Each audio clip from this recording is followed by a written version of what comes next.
The first mention of salt mines in this region dates back to the 13th century. Today, most of them are closed, and this is the only one that is open to tourists, the last one standing. The walls, floor, and ceilings here are all made from fossilized salt.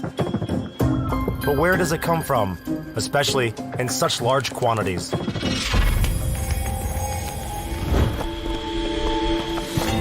Salt deposits in Romania formed about 15 million years ago.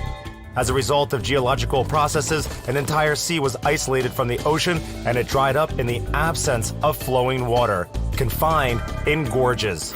Mostly they are found in the hilly areas of the Romanian region of Transylvania.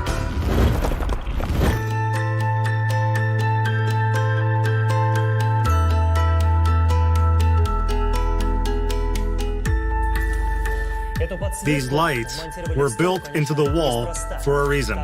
They help to see the structure of the salt deposits.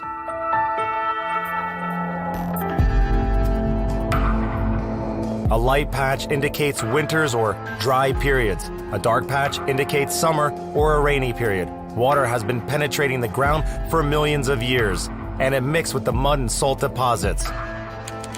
Long ago, there were horizontal layers, but millions of years of geological shifts transformed those lines into wave-like patterns.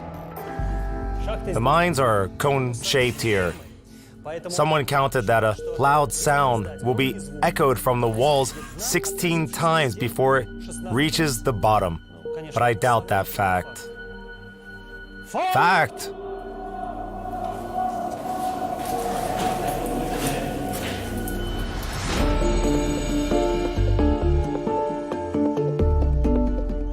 Salt was mined here for centuries.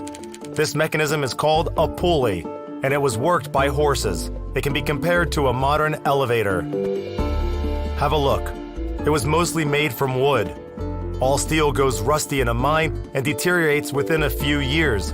So wood has been the preferred material for years, as almost everything here is made from it. Salt mines were first opened to tourists in the Middle Ages. The personal permission of a monarch was required at that time. The modern entertainment industry has gone a little further.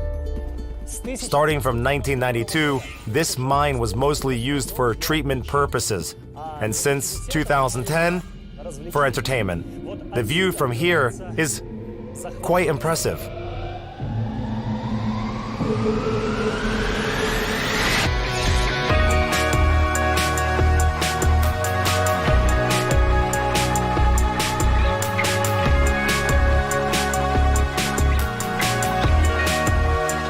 It is a proper amusement park.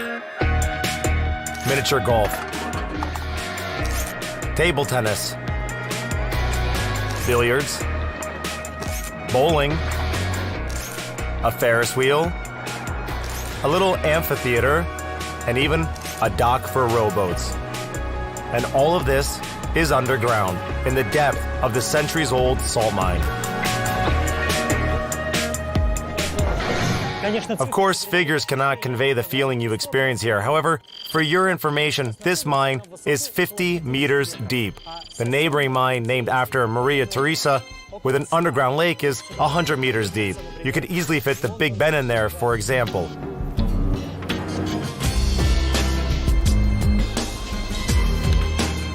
The question arises, why would one build all of this at the bottom of a mine? Let's ask the guide, who has been working here for many years. What was the main idea of creating such kind of thing?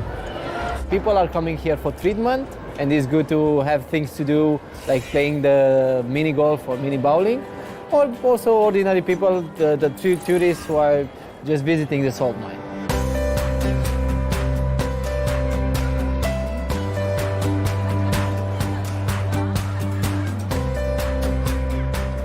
However, these attractions were installed here for vastly different reasons. The business model is easily illustrated using souvenirs. Here's a souvenir shop.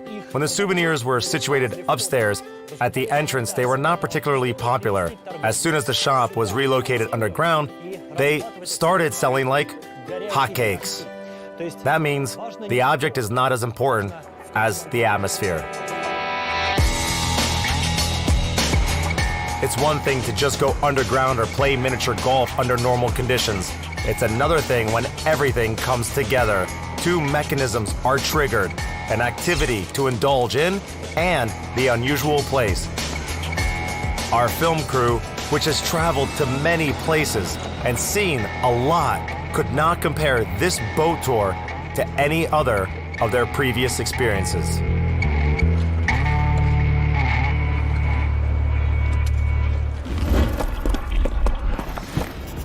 By the way, how were those mines formed? Believe it or not, it was done in the simplest way possible. A small hole was made in the ground as an entrance to the mine. Then salt was gouged out manually with special tools similar to a pickaxe.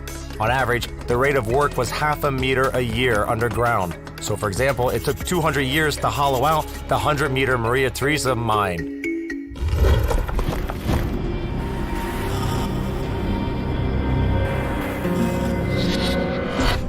See these marks? They indicate the years when miners reached a certain depth. The deeper it is, the closer the mark is to the present. Do the creators of this thing, do your bosses, they satisfy what they done? Yes, of course they are very satisfied, because imagine when they made the project, they were thinking that the average number of the tourists which will visit the salt mine in 1 year, it will be around 150,000 visitors. In the first year after modernization, it was more than 350,000 visitors. So it was twice than they were thought. So it's a very good project. It was a very good project.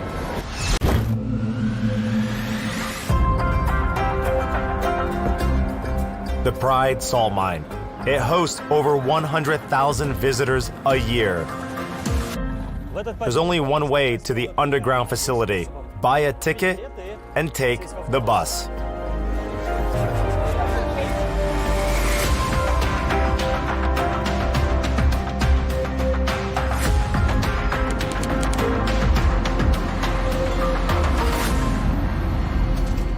It takes 3 to 5 minutes to reach our destination. But it's not easy to guess the distance the bus travels or the depth of its descent.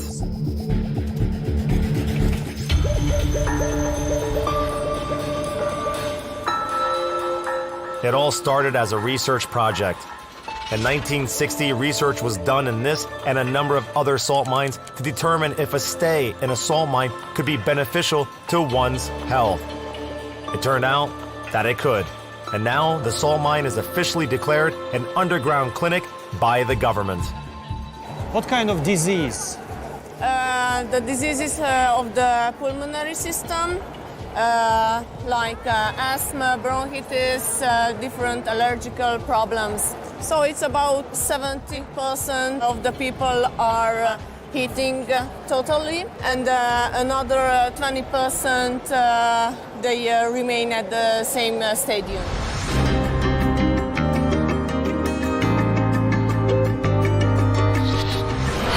Four hours a day, from 5 to 10 days. That is the program for the preventative treatment in the mine. What does this treatment include? Believe it or not, you simply have to stay here. That's all.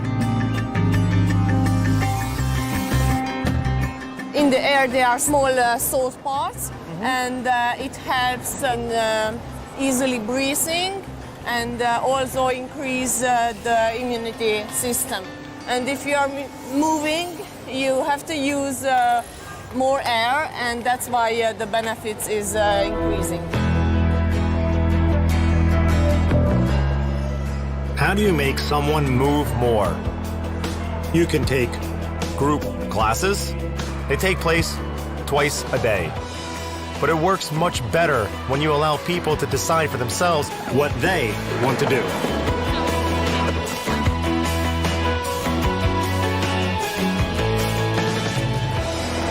All those attractions, restaurants, vacation spots are meant to perform the same function. They help kill time, increasing the number of hours that people spend here, underground.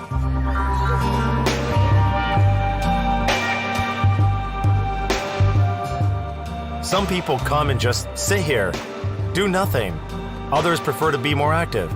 Those huge and rather intimidating spaces don't have a clinical atmosphere. It feels more like a health resort. Everything is free, gentle, and unobtrusive. Even the church here is multi-faith, as it states in all the tourist guides.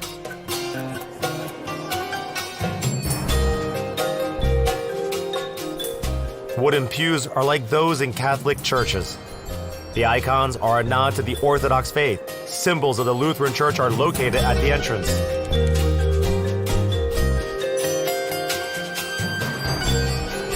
Of course, the main point is not to entertain, but to make you active, to move and breathe.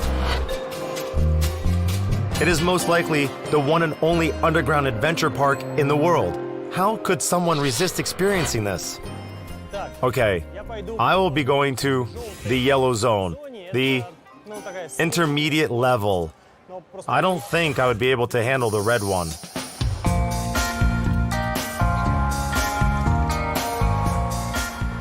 Since its opening in 1980, it has been visited by 3.5 million people.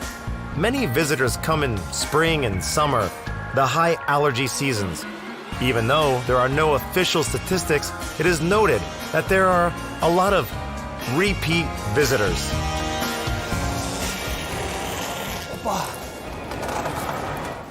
Somewhere along the way, closer to the middle of the course, I started experiencing a salty taste in my mouth. I don't know if it's going to affect my health in any way, but this surely helps to pass the time. Of all the things that people have come up with, life beneath the ground seems to be one of the most original and controversial.